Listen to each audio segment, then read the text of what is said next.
šrobov a 16 matiek. O priemere 8 mm a dĺžke 6,5 cm. Takže začneme takým spôsobom, že spravíme si odhadom rozteč parkových hlavíc, ktoré vnútorná strana musí byť nejakých 185 alebo 189 cm. Začíname najskôr latkou číslo 2, ktorú zoberieme. Dáme ho na druhú dieru, keď rátame od spodu, priložíme. Samozrejme, na týchto latkách nie sú vrtané diery, takže tie diery musíme prevrtať sami.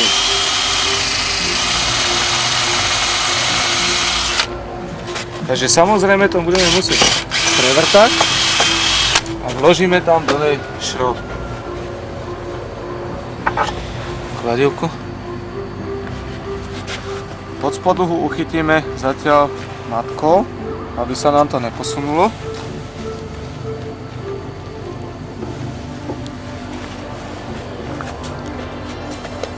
Potom ide latka číslo 5, ktorú taktiež potom musíme prevrtať, lebo niektoré všetky desky sú nevrtané. Vložíme ho na 5. dieru.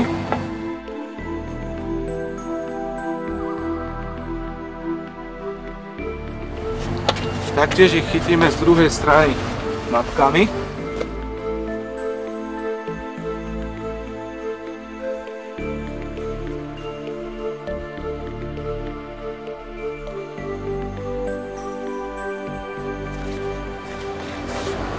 Potom uložíme dosku číslo 1.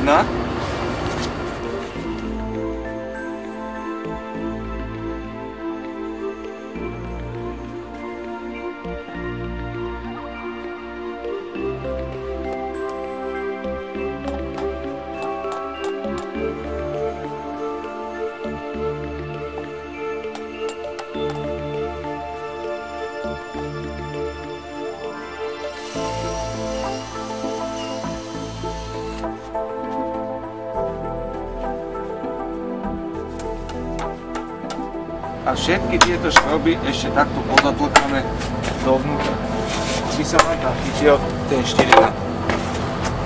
Znova prichytíme s matkami.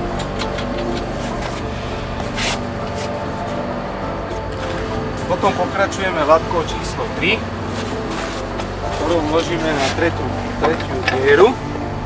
Taktiež samozrejme sa musí prevrtať. Teraz latka číslo 4. Samozrejme aj tá sa musí vrtať.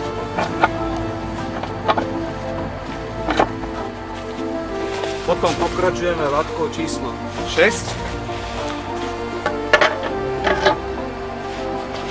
A potom už postupne latka číslo 7 a 8. Všetky latky sa prichytia matkami.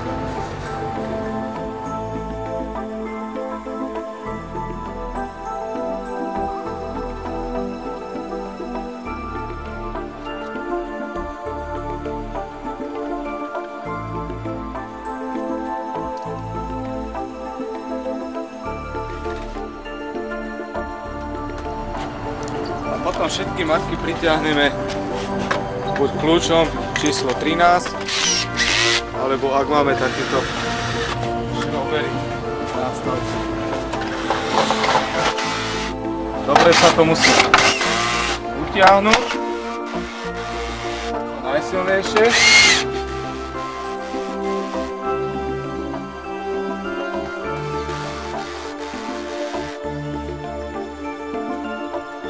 Takže montáž parkovej lavice je hotová.